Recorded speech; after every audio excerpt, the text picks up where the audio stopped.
नमस्कार, मैं चितरंजन कुमार और आप देख रहे हैं सीटीयोग न्यूज। देखिए, बिहार के मुख्यमंत्री नीतीश कुमार की यात्रा से विपक्ष भयभीत है, इसलिए नीतीश कुमार के ऊपर व्यक्तिगत टिप्पणी की जा रही है। यह कहना है केंद्रीय मंत्री चिराग पासवान का। दरअसल मुख्यमंत्री नीतीश कुमार बिहार के विभिन्न जिलों के यात्रा कर रहे हैं। महिला जनसंवाद के माध्यम से मुख्यमंत्री नीतीश कुमार योजनाओं की समीक्षा करेंगे, जिसको लेकर लगातार विपक्ष की तरफ से मुख्यमंत्री नीतीश कुमार की यात्रा पर सवाल खड़ा किया जा रहा है। यात्रा में खर्च होने वाले पैसे को लेकर नेता प्रतिपक्ष तेजस्वी प्रसाद यादव सरकार को मुख्यमंत्री पर लगातार हमला कर रहे हैं।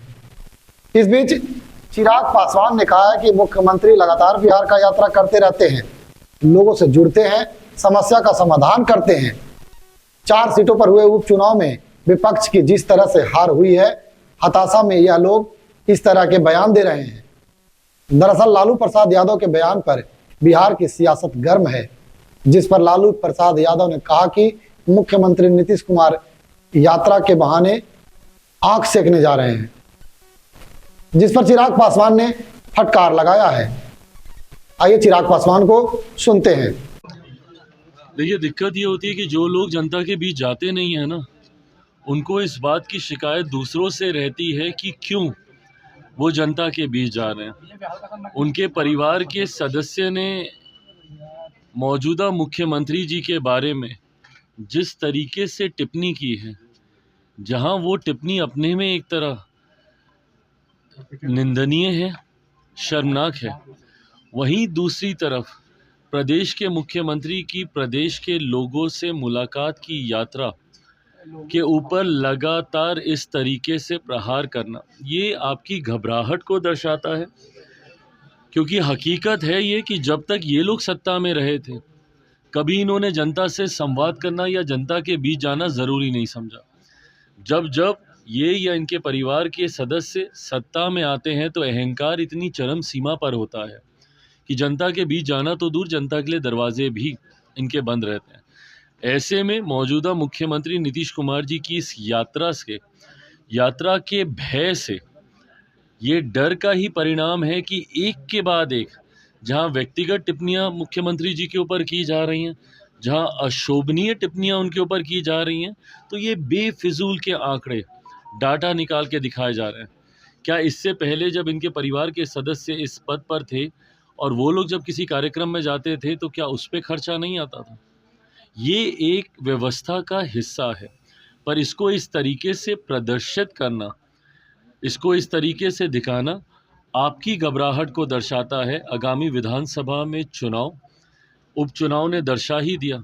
जिस तरीके से 4 सीटों पर उपचुनाव हुए थे और एनडीए का 100% स्ट्राइक रेट रहा था इस उपचुनाव में, और उसमें तो कई सीटें ऐसी हैं जिसको ये लोग अपनी जागीर मानते थे। बेलागंज जैसी सीटें ये लोग सोचते थे कि हम लोग कभी इस सीट को हार ही नहीं सकते। जब ऐसी सीटें ये लोग हारे हैं तो इस बात की घबराहट इनके मन में इतनी ज़्यादा है क्योंकि परिणाम इनको अब दिखाई दे रहे हैं। मैं मानता हूं कि इन 4 उपचुनाव ने कम से कम इतना तो दर्शा दिया कि जो हम लोग का लक्ष्य है 225 सीटें जीतने का 2025 बिहार विधानसभा चुनाव में, उस लक्ष्य को हम लोग पार करने जा रहे हैं। और इसी बात से डर कर ये लोग बिना बात का विषय उठाने का प्रयास कर रहे हैं। राज्यसभा में विपक्ष द्वारा लगातार सभापति पर सवाल खड़ा किए जाने मामले पर केंद्रीय मंत्री चिराग पासवान ने कहा है कि चेयर पर सवाल खड़ा करना उचित नहीं है।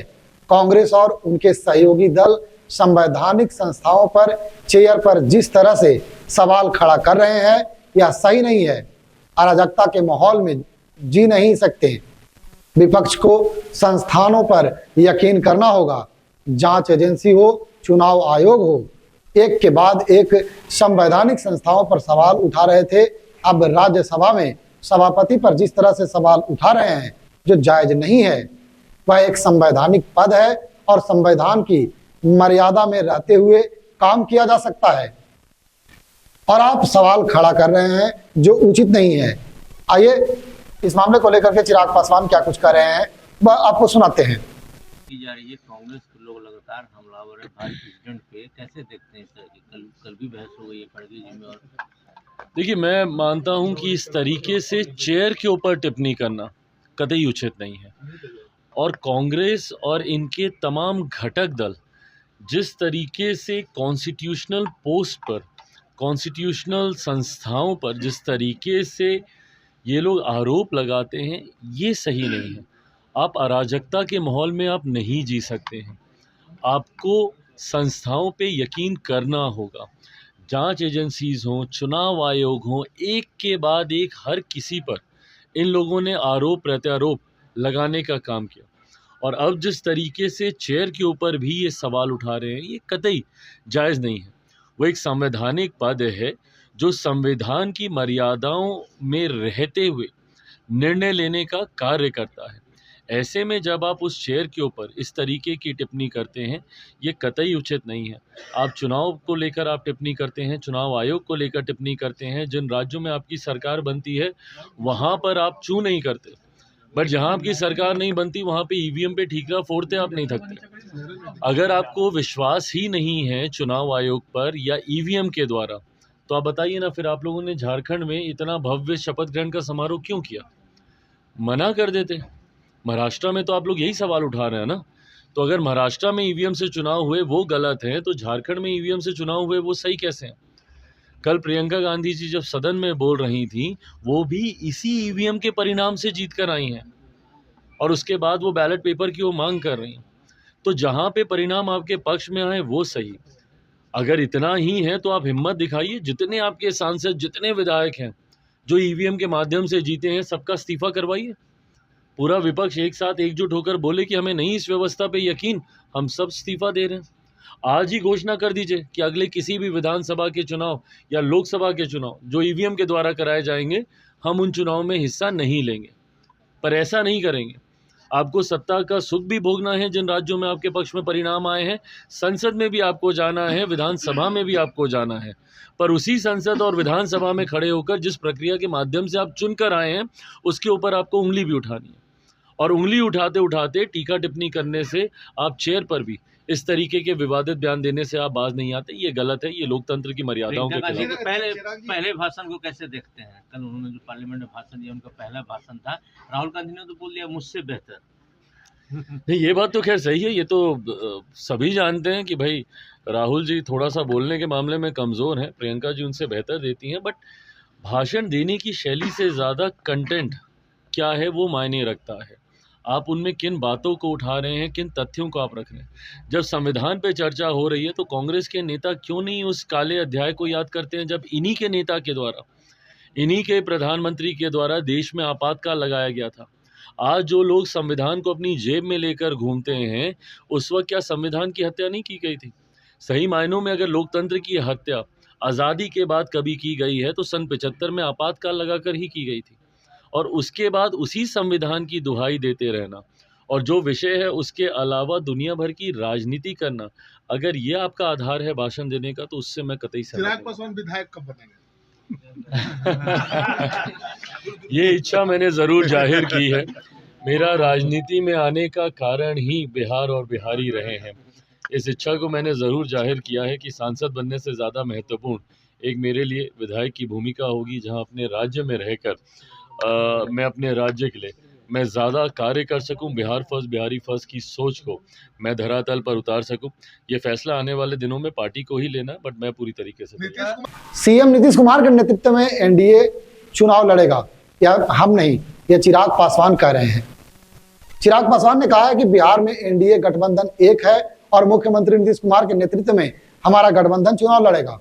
यानी कि अब साफ हो गया है कि चिराग पासवान ने बिहार में मुख्यमंत्री नीतीश कुमार को अपना नेता वो मान लिए हैं और सरकार बनाएंगे। उन्होंने कहा है कि गठबंधन में हम लोग चुनाव लड़ेंगे और नीतीश कुमार के नेतृत्व में सरकार बनाएंगे। दरअसल विपक्ष द्वारा महाराष्ट्र विधानसभा चुनाव के बाद एकनाथ शिंदे के नाम पर चुनाव के बहाने विपक्ष पर भाजपा पर सवाल खड़ा कर रहा है कि बीजेपी चुनाव के बाद मुख्यमंत्री नीतीश कुमार को बिहार का मुख्यमंत्री नहीं बनने देगी, जिस पर चिराग पासवान ने यह बात कही है। नहीं, मैं ऐसा कतई नहीं मानता। फिलहाल आज की तारीख में एनडीए गठबंधन का अगर आप जिक्र करें तो चेहरा पूरी तरीके से हम लोग का स्पष्ट है। मौजूदा मुख्यमंत्री नीतीश कुमार जी के नेतृत्व में ही एनडीए गठबंधन चुनाव लड़ने जा रहा है और मैं मानता हूं, मेरा पूरा विश्वास है कि अगले साल इस समय जब आप लोगों के साथ पुनः एक ऐसी प्रेस वार्ता हो रही होगी, तब तक मेरे मुख्यमंत्री एक बार फिर से मुख्यमंत्री पद की शपथ ले चुके होंगे। चिराग जी, उनके बाद तो कोई चेहरा नहीं है चिराग। चेहरा गठबंधन दल ये तैयार करते हैं। मैं मानता हूं आज की तारीख में गठबंधन पर बिहार की जनता का विश्वास है और उस गठबंधन का नेतृत्व फिलहाल बिहार में मौजूदा मुख्यमंत्री नीतीश कुमार जी ही कर रहे हैं और वही चेहरा होंगे और वही अगले मुख्यमंत्री भी होंगे। चिराग जी, निजी चैनल पर साक्षात्कार देते हुए नेता प्रतिपक्ष ने कहा है कि जिस तरह से बीजेपी ने नीतीश कुमार को डुबोया है, उसी तरीके से चिराग पासवान को भी डुबो देंगे। देखिए, वो उनका ये प्रयास हमेशा रहता है कि किस तरीके से गठबंधन के बीच दरारें पैदा की जा सके। जितने भी विपक्ष के दल हैं और जितने भी विपक्ष के नेता हैं, वो निरंतरता में इस तरीके की बयानबाजी करते हैं ताकि एनडीए के घटक दलों के बीच किसी तरीके का विवाद उत्पन्न हो, एक दूसरे के प्रति अविश्वास उत्पन्न हो। इस तरीके की भूमिका उन्होंने, विपक्ष ने हमेशा निभाने का प्रयास किया है, क्योंकि ये उनका अपना अनुभव रहा है। जिस तरीके से सो कॉल्ड इंडिया अलायंस के बीच ही जितने भी घटक दल हैं उन्हीं में विश्वास नहीं है, एक दूसरे की टांग खींचने के लिए जो लगातार तत्पर रहते हैं। राहुल जी अभी जिस पद पर बैठे नहीं हैं, उस पद से उनको कैसे हटाया जा सके और ममता बनर्जी जी वहाँ पर जाकर बैठ जाएं, इसके लिए प्रयास चल रहा है। तो अविश्वास का माहौल जिस तरीके से आप बिहार में ही देख लीजिए, कांग्रेस और राजद के बीच में अविश्वास का माहौल नहीं है। जहां एक तरफ राजद का कांग्रेस के साथ यहाँ पे गठबंधन है, वहीं उनके वरिष्ठ नेता, उनके राष्ट्रीय अध्यक्ष सीधा ये बयान देते हैं कि ममता बनर्जी जी को इस गठबंधन का नेतृत्व करना चाहिए। तो जो दरारें उनके बीच में हैं, उन्हीं दरारों को वो एनडीए गठबंधन के भीतर भी देखना चाहते हैं, क्योंकि उनसे ये बर्दाश्त नहीं होता कि एनडीए गठबंधन के तमाम पांचों घटक दल इतनी सहजता के साथ एक दूसरे के साथ कैसे हैं। मैं मानता हूं कि अभी कुछ दिन पहले संजय झा जी के यहाँ जो डिनर हुआ है, उसको लेकर भी ये व्याकुलता है, क्योंकि ये लोग हमेशा चाहते हैं कि किसी तरीके से हमारे बीच में कोई दरारें पैदा हों। पर मैं उनको इस बात का विश्वास दिलाता हूं, मेरे विपक्ष के तमाम साथियों को, कि उनकी इन बातों का कोई असर एनडीए के घटक दलों के ऊपर नहीं होने वाला। एक साथ, एकजुटता के साथ हम लोग चुनावी रण में उतरने जा रहे हैं और इसको जीतने जा रहे हैं। Thank you. तो चिराग पासवान को सुने कि क्या कुछ मुख्यमंत्री नीतीश कुमार के बारे में कह रहे हैं, और उन्होंने नीतीश कुमार को नेता मान लिया है। वे कह रहे हैं कि हम लोग एकजुट हैं और नीतीश कुमार के नेतृत्व में ही बिहार में हम लोग विधानसभा का चुनाव लड़ेंगे। तो सुना आपने चिराग पासवान को, साफ तौर पर उन्होंने नीतीश कुमार को नेता मान लिया है और कहा है कि हम लोग मुख्यमंत्री नीतीश कुमार के नेतृत्व में ही आने वाला विधानसभा चुनाव जो है वह लड़ेंगे।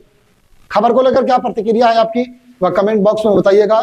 मिलते हैं अगली खबर के साथ, देखते रहे सिटी न्यूज।